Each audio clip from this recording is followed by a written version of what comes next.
예, 선관위 사무처장님, 그 선거가 자유민주주의, 그러니까 민주공화국에서 어떤 의미를 갖습니까?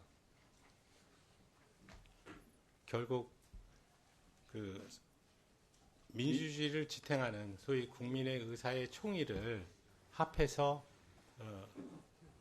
국정을 운영하게 되는 동력이 된다고 생각하기 때문에 민주주의 근간이죠, 민주제도라는 네, 그렇습니다. 것은. 예, 그 왕정과 국정과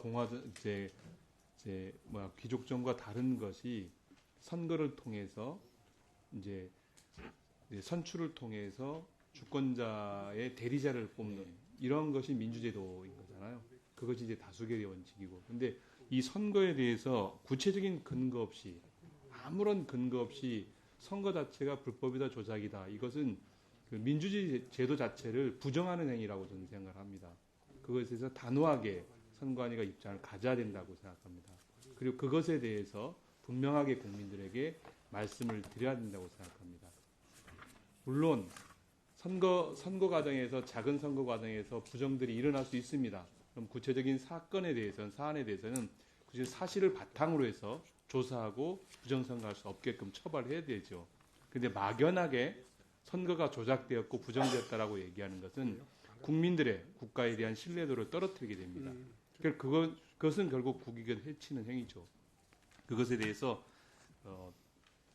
선관위에서 보다 더 명확하게 대응할 필요가 있고, 저는 국수본에서도 관련되어진 수사를 할 필요가 있다고 보아집니다. 그러한 관점에서, 헌법적 관점에서 봐야 된다고 생각합니다.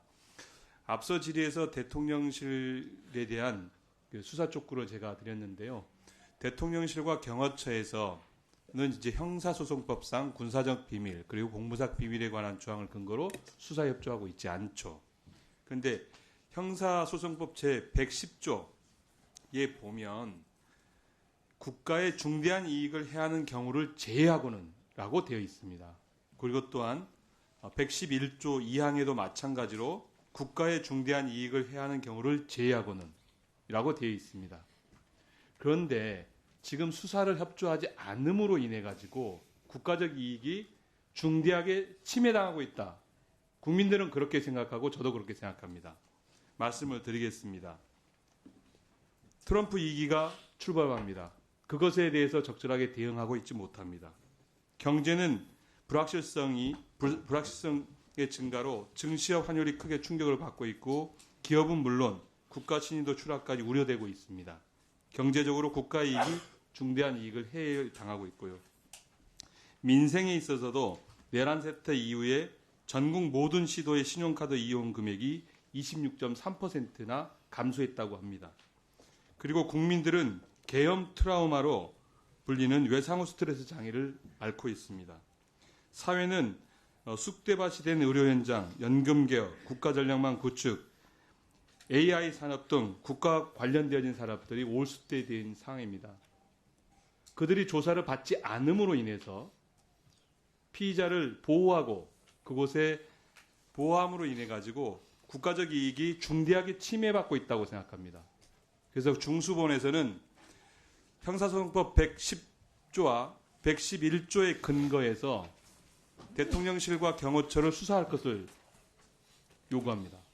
검토하시겠습니까? 네, 저희가 최선을 다하고 있고요. 예. 다만 승낙을 거부할 경우에 이를 강제하거나 처벌할 수 있는 조항이 없어서 저희도 굉장히 난감한 상황입니다. 형사소송법 110조와 111조를 위반하고 있잖아요. 국가의 중대한 이익을 해를 하고 있습니다.